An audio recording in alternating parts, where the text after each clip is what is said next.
lobisomens estão presentes em lendas ao redor do mundo. Eles eram homens com a habilidade ou compulsão de se transformar em lobos, seja por serem mordidos por um lobo ou por um pacto satânico. E como entre lendas e mitos sempre há um fator real, a história também nos fornece contos supostamente genuínos de lobisomens que foram descobertos, julgados e geralmente executados. Eu sou o Marconi e seja muito bem-vindo ao canal Tio Licos. Hoje contarei alguns casos reais de lobisomem ao longo da história. Os lobisomens Gondion. O Gondion lobisomens eram uma família que, no final do século XVI, foram acusados e executados por serem lobisomens. Em 1598, uma jovem e seu irmão foram atacados por um lobo. Benoit Abidel, cerca de 15 anos, subiu em uma árvore para colher algumas frutas e, enquanto estava no alto, viu um lobo sair entre os arbustos e agarrar sua irmã. Saltando para protegê-la, Benoit sacou sua faca. O lobo soltou sua irmã e correu para cima dele, lhe derrubando com uma patada no pescoço.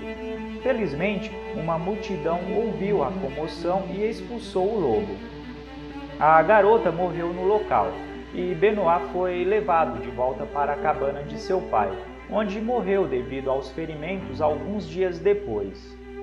Antes de morrer, Benoit afirmou que o lobo que o atacou tinha as mãos como um homem, cobertas de pelos.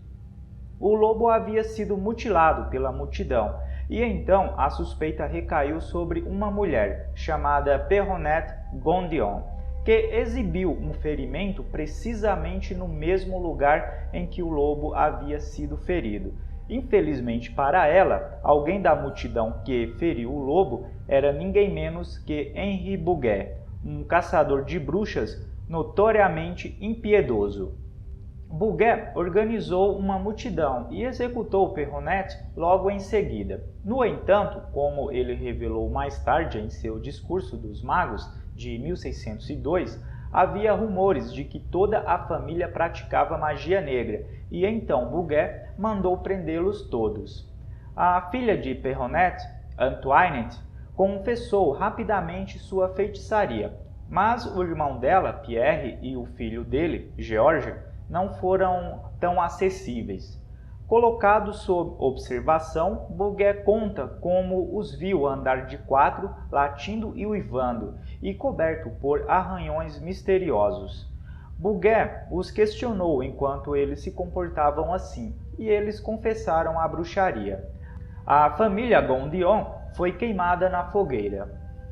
Bouguer se gabou de ter julgado e executado 600 lobisomens em sua carreira, de acordo com o Voltaire, e seus escritos estão repletos de exemplos licantrópicos. A besta de Bedburg. Peter Stubbe, executado em Bedburg em 1590, é talvez o lobisomem mais notório da história. Excepcionalmente, sua história é contada em um panfleto contemporâneo que foi traduzido do holandês para o inglês no ano de sua execução. De acordo com o panfleto, Stubbe, desde a juventude, era muito inclinado para o mal. Ele fez um pacto com o diabo, mas não tinha nenhum interesse na prosperidade ou poder mundano, mas apenas solicitou que, a seu bel prazer, pudesse usar sua malha em homens, mulheres e crianças, na forma de alguma besta. Satanás lhe deu um cinto que o transformava em lobo sempre que desejado. Stubbe começou imediatamente a trabalhar.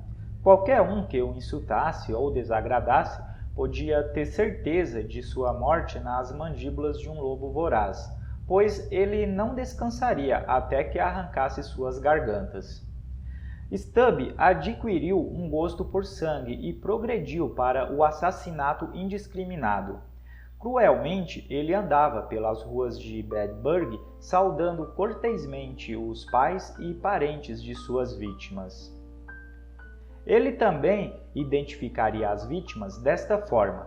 ele aguardaria qualquer um que chamasse sua atenção nos campos e bosques que cercavam Bedburg e os atacaria em sua forma de lobo. O caso de Stubb também é notável porque sua licantropia criminosa inclui não apenas assassinato, mas estupro. Ele, às vezes, mantinha sua forma humana, estuprava mulheres jovens e então se transformava em um lobo para matá-las e devorá-las parcialmente. Ele se gabava de que poderia correr mais que qualquer galgo quando na forma de um lobo. Então, até mesmo os atletas mais velozes do distrito corriam risco com ele. Em poucos anos, Stubb matou 13 crianças e 2 mulheres grávidas, arrancando as crianças de seus úteros e depois comendo os bebês, que ele considerava guloseimas deliciosas. Além de matar e comer gado, um sinal claro de que se transformara mais em fera do que em homem. Stubb também era culpado de incesto com sua irmã e sua filha, a quem o panfleto é simpático, gerando um neto, filho com esta última. Stubb até matou seu próprio filho, não incestuoso, atraindo-o para os campos e assumindo a forma de um lobo antes de comer o cérebro de seu crânio. Foi o ato mais monstruoso que qualquer homem ouviu, e apesar de muitas tentativas de capturá-lo, a carreira de lobisomem de Stubb durou 25 anos. Finalmente, e apenas porque Deus o desejou de acordo com o panfleto, Stubb foi capturado em sua forma de lobo e cercado por homens que soltaram seus cães sobre ele. Percebendo que não poderia escapar, Stubb retomou sua forma humana, mas foi testemunhado se transformando pelos caçadores maravilhados que reconheceram o homem educado da cidade que todos conheciam. Stubb foi submetido à tortura em Bedburg e confessou o que foi dito pelos caçadores antes de ser torturado.